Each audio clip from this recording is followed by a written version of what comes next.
Hello, good morning. কেমন আছো সবাই? আশা করি সবাই খুব ভালো আছো, আমিও খুব ভালো আছি। পিসিবাড়ি থেকে ঘোরা আমাদের পুরো কমপ্লিট হয়ে গেছে। তারপরে স্বপনের ভাইয়ের গাড়ি করেই আমরা চলে যাচ্ছি বাড়িতে, একদম মানে আমাদের রিসরায়। আর এদিকে যেতে যেতে এরকম আমাদের রিসরায় তো এত সবুজ প্রকৃতি সেরকম একটা দেখা যায় না, তাই জন্যে একদম প্রকৃতিটাকে অনুভব করছি। ভীষণ ভালো লাগছে, ভীষণ। আর এদিকে স্বপনের পিসির ছেলে গাড়ি চালায়, তো ওর গাড়ি করেই আমরা একদম বেরিয়ে পড়েছি। চলো আস্তে আস্তে যাওয়া যাক। তো চলেও এলাম প্রায় বাড়িতে। আর এই দেখো সন্ধেবেলায় একদম মানে পুরো সব রেডি ফেডি করেছে মা। আর আজ হলো লক্ষ্মী পুজো, তো লক্ষ্মী পুজোর সকালেই আমরা এসেছি। এখানে বাবা তালের শ্বাস কেটে রেখেছে, আর এখানে আছে নাড়ু, এখানে আছে আমাদের গাছের কতগুলো টগর ফুল, এগুলো দিয়ে না মালা গাঁথছিলাম আমি, মা সবাই মিলেই মালা গাঁথছিলাম। তো ওই মালাটা আমি গেঁথেছি আর মা তারপরে গাঁথছিল। আর এখানে ফল টল সব কিছু আনা রয়েছে। আর আমি আজকে না এই শাড়িটা পরেছি, আমার ভিডিওতে তোমরা দেখতেই পেয়েছিলে। এই শাড়িটা আমি আমার বাড়ির লক্ষ্মী পুজোতে কলা বউকে পরিয়েছিলাম, তো সেই শাড়িটা ভাঙা হয়নি, তাই এবারে নিয়ে এসেছি, এখানেই পরেছি। আর পায়ে দেখো আলতা পরে নিয়েছি, আর পাটা ওইভাবে দেখালাম, দেখে কেউ আবার কিছু মনে করো না। তো চলো, এদিকে সব সন্ধে তো হয়েই গেছে, এবার পুজোর জোগাড় টোগাড় করি। মাও ওখানে বসে পড়বে, আর ততক্ষণে আমি এদিকে ফল টলগুলো কেটে নিই, কারণ রাত্রির 8টার সময় ছিল, পূর্ণিমা লাগবে আর কি। তো ওই জন্যে আমি একদম ফল টলগুলো কেটে নিচ্ছি। আর স্বপনের পিসির ছেলে সবাই একটু বাইরে ঘুরছে, সাথে সাথে মামামও আছে, পাড়ায় কতগুলো বাচ্চা কাচ্চা আছে, তো ওদের সাথে খেলা করছে। আর এদিকে আমি সব ফল টলগুলো কেটে নিচ্ছি। আর এদিকে মাও চলে এসছে পুজোর রেডি করতে। তো ওখানে ঘট, পুরো ঠাকুরের ঘট রেডি করে ফেলেছে। আর আমাদের এই বাড়িতে মানে বাপের বাড়িতে না অনেক রকম নিয়ম ছিল, মানে নৌকো, তারপরে 7খানা ডোঙা, আমাদের সরা পুজো হয় মোটমাট কথা। তো অনেক মানে প্রত্যেক বছরই করতো, কিন্তু মা 2 বছর ধরে আর মানে অত ঝামেলা করে করতে পারে না, কারণ উপোস থাকতেও পারে না অতক্ষণ, আর তার মধ্যে এত ঝামেলা করে আর করতেও পারে না, বিশাল ঝামেলা মানে সরা পুজো করলে। যাই হোক, অনেক নিয়ম ছিল। তো আস্তে আস্তে মা ওগুলো সব উঠিয়ে দিয়ে এখন মানে নিয়ম রক্ষার জন্য যেটুকু পুজো করার আর কি সেটুকুই করে, ফল ঠল দিয়ে সবটাই করে, শুধু নৌকো সরা এইসব কিছু আনে না। ঠাকুরকে পুজো টুজো দিয়েই একেবারে যেটুকু দরকার সেটুকুই করে। তো আমি এদিকে দেখো তালের শ্বাসগুলো যে বাবা কেটে দিয়েছিল, সেই তালের শ্বাসের যে ইসেগুলো কি বলে, মাথায় যে ইসেগুলো রয়েছে ওইগুলোকে একটুখানি ছাড়িয়ে ঠাড়িয়ে দিয়ে আর শ্বাসগুলোকে একটুখানি ছোট করে দিচ্ছি। আর তার মধ্যেই স্বপনের পিসির ছেলে মামাম সবাই কিন্তু একদম বাইরে থেকে ঘুরে চলে এসেছে, তো ওদের সাথে গল্পও করছি আর এদিকে কাজও করছি। বিছানার উপরে বসে রয়েছে দাদা, আর এদিকে স্বপন তো এদিকে ওর মানে মামামের সাথে আর কি বাজি ফাটাচ্ছে। আর তোমরা তো দেখতেই পেলে আমার আগের ভিডিওতে যে আমার ভাসুরের বাড়ি থেকে কত বাজি কিনে নিয়ে এসেছিলাম। তো সে দুঃখের বিষয়, সেই বাজিগুলো তো আমরা ব্যাঙ্গালোরে নিয়ে আসতে পারবো না, কারণ ফ্লাইটে চেকিং হলে একদম মানে ভীষণ সমস্যায় পড়ে যাব। ওই জন্যে বাজিগুলো ওখানেই ফাটিয়ে বাবার জন্য কিছুটা রেখে তারপরে আমরা এসে পড়েছিলাম। যাই হোক, এদিকে দেখো মোটামুটি সব কিছু গোছানোই হয়ে গেছে। আর ভীষণ গল্প করছি, কারণ দাদা সেদিনকে আর বাড়িতে যায়নি, দাদা সেদিনকে ছিল, 2 দিন অবধি ছিল আর কি। তো যাই হোক, চলো এদিকে মা পুজোটা শুরু করুক আর আমরা এদিকে গল্পটা করতেই থাকি। এবারে তো এখানে ঠাকুরের গ্লাস দিয়ে মানে ঠাকুরকে খেতে দিয়ে একদম শুরু করে দেবে পুজো। এদিকে দেখো প্রত্যেক কটা ঠাকুরকে কিন্তু ভোগ দেওয়া হয়ে গেছে। আর এদিকে সবার জন্য টগর ফুলের মালা গেঁথেছে ওই যে আমাদের গোপু সোনা। আর এদিকে নাড়ু করেছে মা, তিলের নাড়ু, তারপরে চিনির নাড়ু, তারপরে হলো গিয়ে গুড়ের নাড়ু, 3 রকম নাড়ু করেছে। এখানে খইও আমি বেছে দিয়েছি, খই ঠই বাছা হয়ে গেছে, ওখানে ফল হয়ে গেছে বানানো। আর এখানে নৈবেদ্য সাজিয়ে দিয়েছি আমি, মা শুধু পানের খিলিটা করেছে। পানের খিলিটাও আমি করতে পারি, কিন্তু মাকে বললাম যে তুমি করো, বাড়িতে তো আমিই করি পুজোর সময়। আর এদিকে একটা ধুনো জ্বালিয়ে দিয়েছি। তো এবার আস্তে আস্তে পূজা শুরু করা যাক।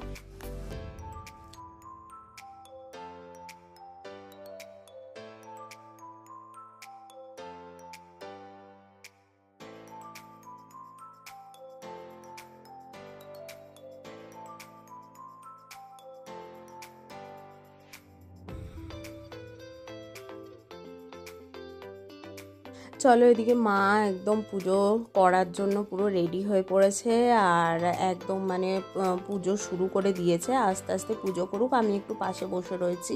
কিছুক্ষণ বাদে আমি উঠে চলে যাব, কারণ স্বপনের ইচ্ছে হয়েছে যে এখানে তো কারুর বাড়িতেই খিচুড়ি হয় না, আর আমার বাড়িতে আমি পুজো করলে তো খিচুড়ি হয়, সবাই আসে প্রসাদ খায়, আবার এদিকে খিচুড়ি খেয়ে তারপরে বাড়ি যায়। তো স্বপনের মনটা এরকমই করছিল যে খিচুড়ি করলে একটুখানি ভালো হতো। তো ওই জন্যে আমি কিছুক্ষণ বাদে উঠে চলে যাব যে খিচুড়ির প্রিপারেশান নিতে। তো মা পুজোয় বসার আগে একটুখানি আতপ চাল এনে দিয়েছিল, আর মুগ ডাল তো প্রত্যেকেরই ঘরে থাকে, তো বাড়িতেও মুগ ডাল ছিল। তো আতপ চাল, মুগ ডাল আর ফুলকপিটা পাওয়া যায়নি। ফুলকপিটা প্রথম কথা পাওয়া যায়নি, সেকেন্ড কথা প্রচুর দাম, ওই জন্যে ফুলকপি আর দেওয়া হয়নি। আলু দিয়েছি, একটু কুমড়ো দিয়েছি। আর দেখো নতুন শাড়ি বলে শাড়িটা পরে বসেছি, শাড়িটা খালি না পেছন দিক দিয়ে উঠে যাচ্ছে।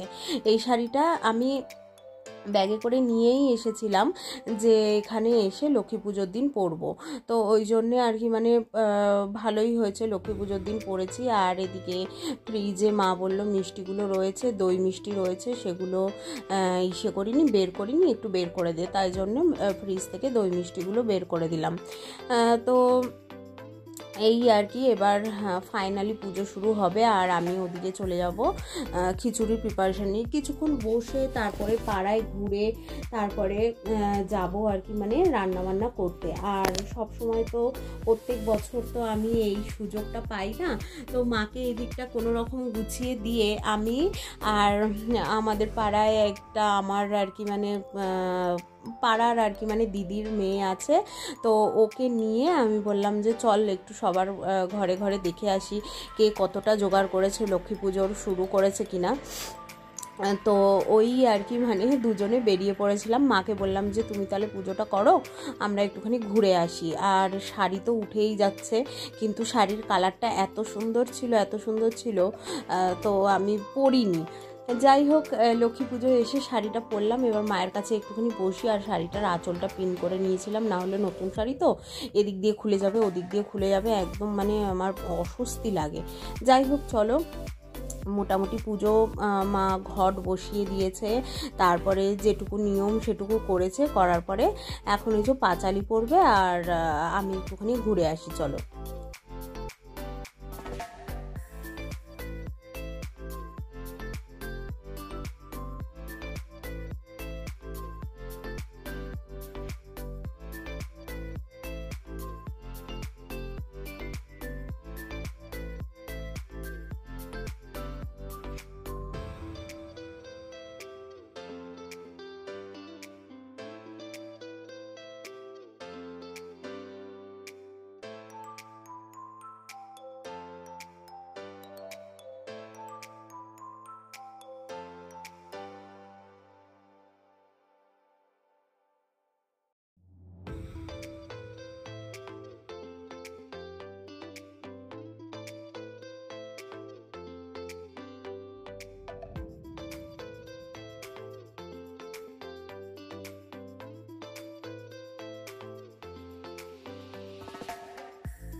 পাঁচালি পড়া মোটামুটি শেষ, আর এদিকে আমিও একটুখানি পাড়া থেকে ঘুরে চলে এসেছিলাম, সবার বাড়ি দেখে আসলাম কে কতটা জোগাড় করেছে, পুজো শুরু করেছে কিনা। তো প্রত্যেকের বাড়িতে গিয়েই দেখলাম যে সবাই পুজো শুরু করে দিয়েছে আর সবাই মোটামুটি পাঁচালি পড়ছে। তো একটুখানি গিয়ে আবার সবার সাথে গল্প টল্প করে তারপরে আমিও চলে এলাম।